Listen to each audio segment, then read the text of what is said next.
I will sing for my beloved a love song concerning his vineyard. My beloved had a vineyard on a very fertile hill. He dug it and cleared it of stones. He planted it with choice vines. He built a watchtower in the midst of it and dug a wine vat in it. He expected it to yield grapes. If you want to have a biblical conversation about flourishing, you are going to end up sooner or later at the story of the vineyard, at the metaphor of the vineyard. And if you're going to use the metaphor of the vineyard, you're going to end up at this song, the kind of root of all the vineyard metaphors in Scripture, this song of the vineyard from Isaiah 5. And it's sung to a people who we have many clues as the song goes on are experiencing a moment of extraordinary prosperity. This is a world full of beautiful houses on lavish vineyard estates, the kind of place you'd fantasize about an especially expensive Airbnb providing you. In these homes are the sounds of lyre and harp, tambourine and flute. Poured at their parties are not only wine, but apparently, in the translation I read, mixed drinks. So apparently there are hipster cocktails available at the feasts of Israel. The nobility and the people exult in this moment of national prosperity based on technical wisdom and intelligence. But this love song is not a happy song. It's a tragic and terrible song. Because the vineyard of the Lord of hosts is the house of Israel. The people of Judah are his pleasant planting, and he expected grapes, but he's getting wild grapes. He expected righteousness, instead sees bloodshed.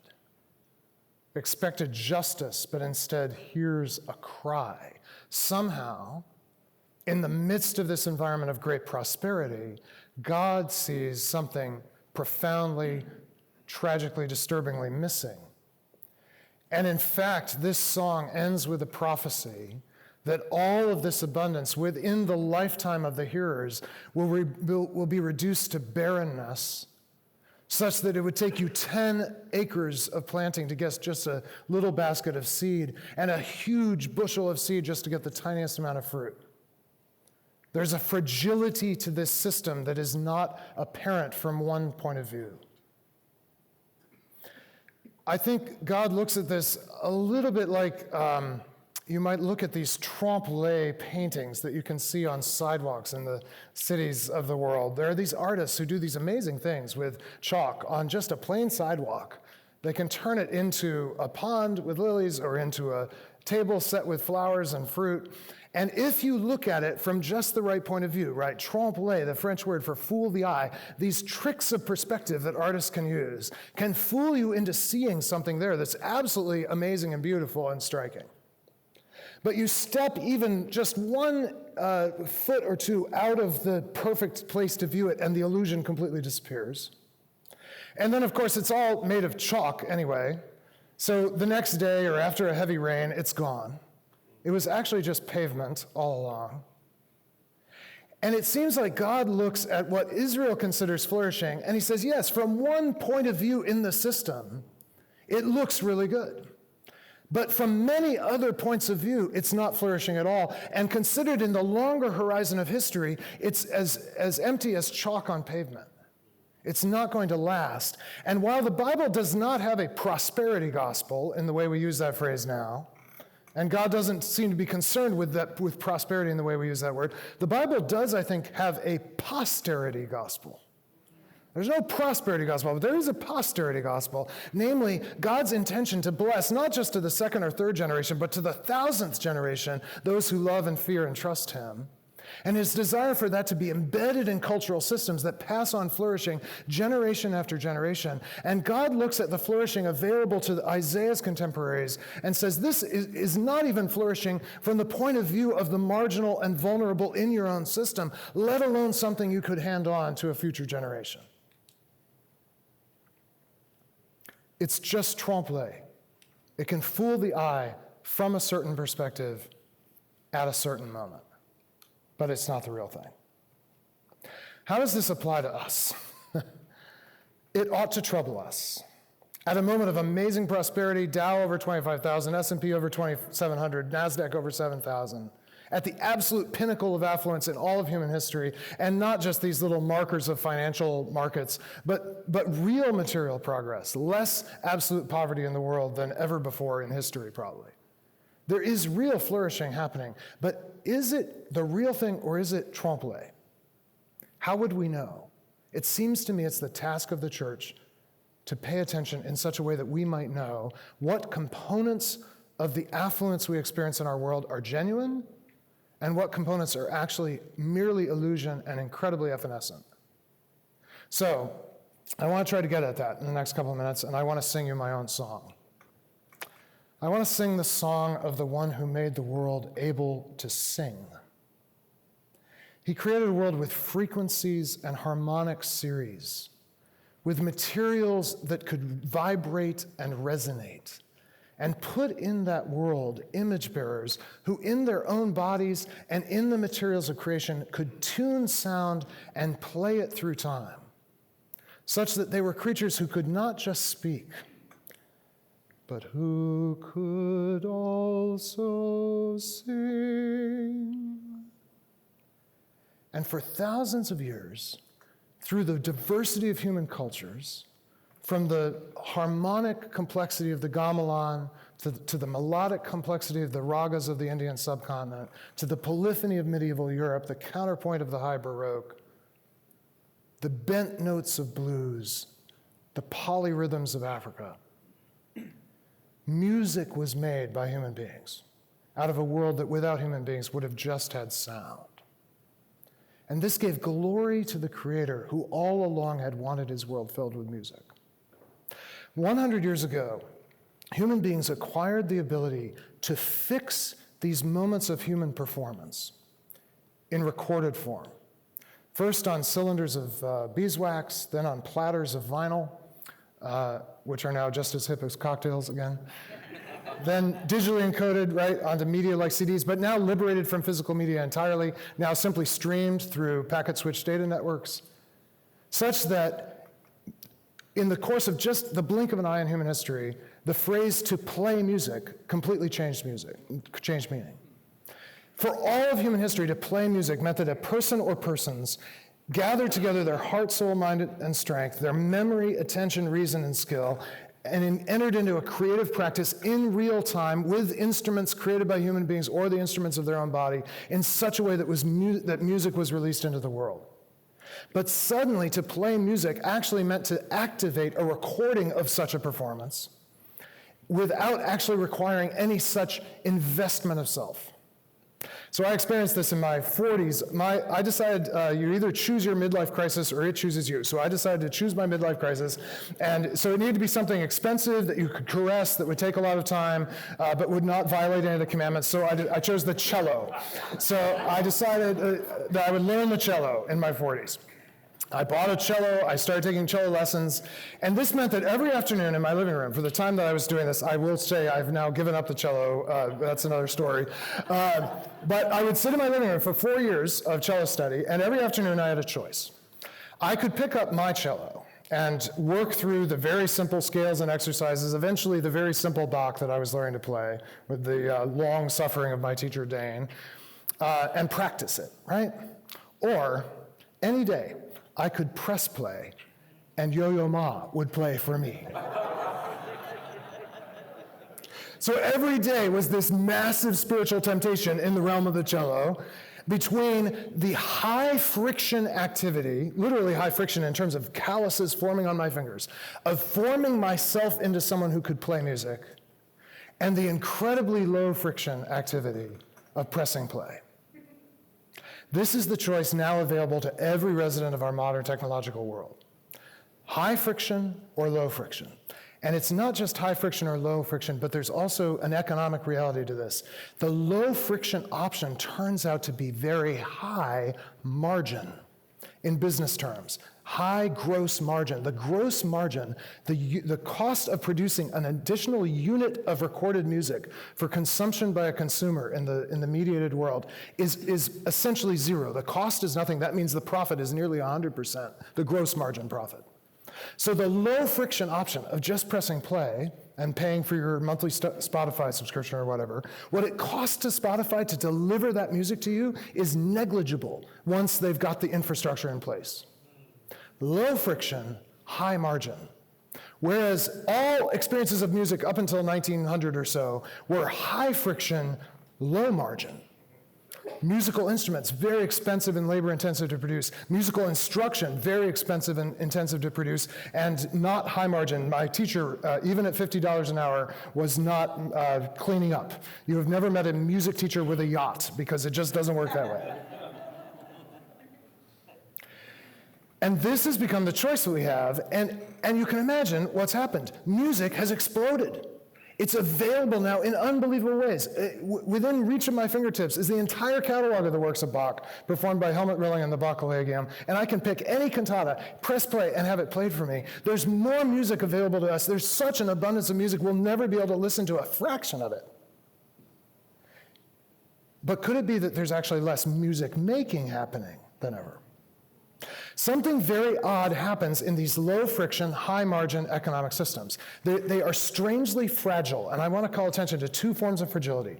The first, economically fragile. Strangely, the businesses built around delivering low-friction, high-margin goods turn out to not be especially good, sustainable businesses. Not least the recorded music industry, which in 2017 is half the size that it was in 1997.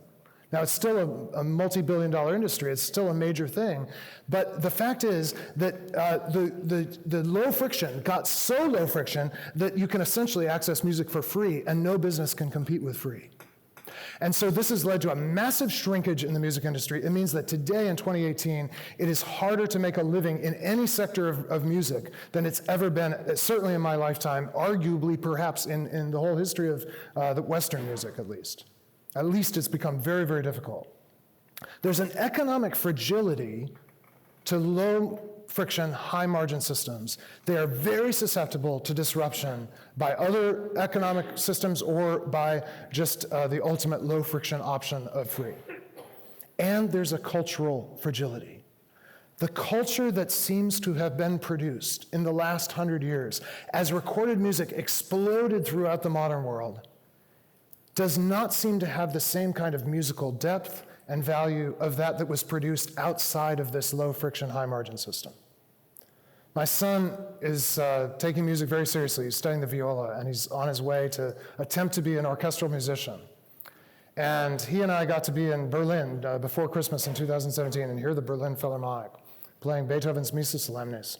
An amazing performance, attended almost entirely by people 10 years older than me and older. And my son was one of probably 10 people in the Berlin Philharmonic under the age of 30. And I thought, who will be the audience for this kind of music? This incredible inheritance of one tradition of music, the Western classical tradition. Who will be the audience in a generation? Who will be able to make this music? Who will care to pay for this music? And are we creating anything in our low-friction, high-margin world that has the same depth as that created in not just the Western classical tradition, but all the high-friction, low-margin traditions of traditional culture and high culture from around the world? I wonder. Could it be that there's more music and less music making than there's ever been? This is just a song. It's just a parable. It's a parable of something deeper that's happening. That the affluent economy we're in is alarmingly built on low-friction, high-margin enterprises that are incredibly fragile. Think about the basic sources of pleasure for human beings, the basic signals we have in our lives that something is going right. Think about the experience of sweetness on the tongue, which used to be the result of waiting a whole season of growth for sugars to form in fruit, like in the vineyard, and for that to be plucked and to taste it, or the incredibly patient work of tending bees and then taking out of the honeycomb that incredibly sweet concentrated sugar. But early in the modern world, we learned through powerful economic incentives to refine sugar so that now we can actually just dump this into whatever you want to eat or drink. And that wonderful Chobani yogurt you have that you feel so healthy having for breakfast actually has the same sugar content as half a cup of ice cream. So you might as well just have ice cream for breakfast. I think you'd be better off.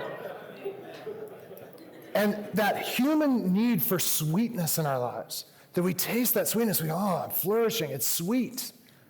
That was once the result of high friction, low margin activities, now is so available that we are living through the first non-infectious epidemic in human history, diabetes metabolic syndrome, which is directly related to our untrammeled low friction access to sweetening and there are other aspects to it as well.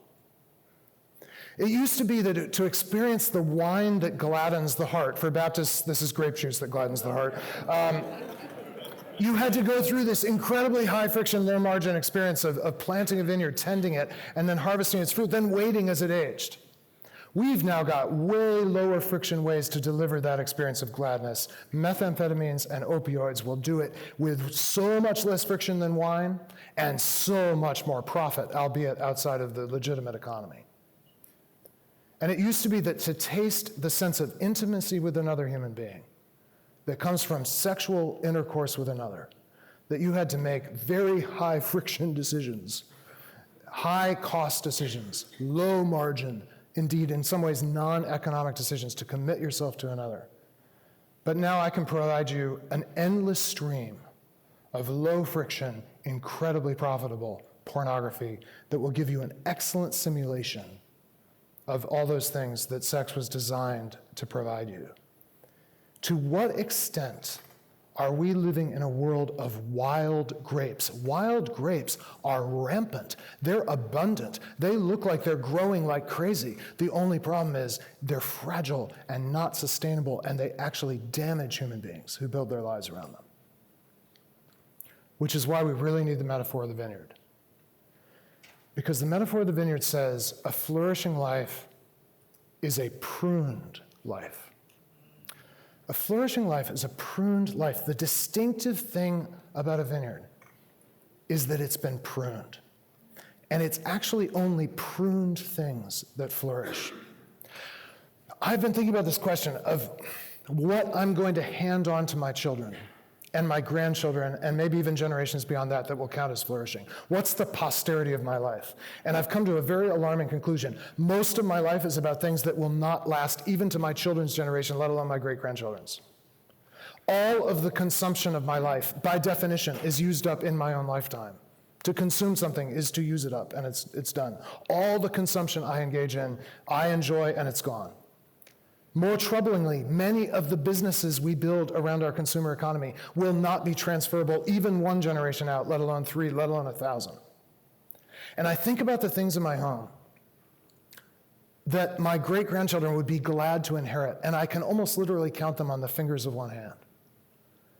There's a cedar chest, or it's actually it's a chest made of maple, curly maple, in the late 1800s that was brought by one of my wife's grandmothers from England to the United States, that I think 3 generations now will still be serving people, will still be beautiful, still be useful.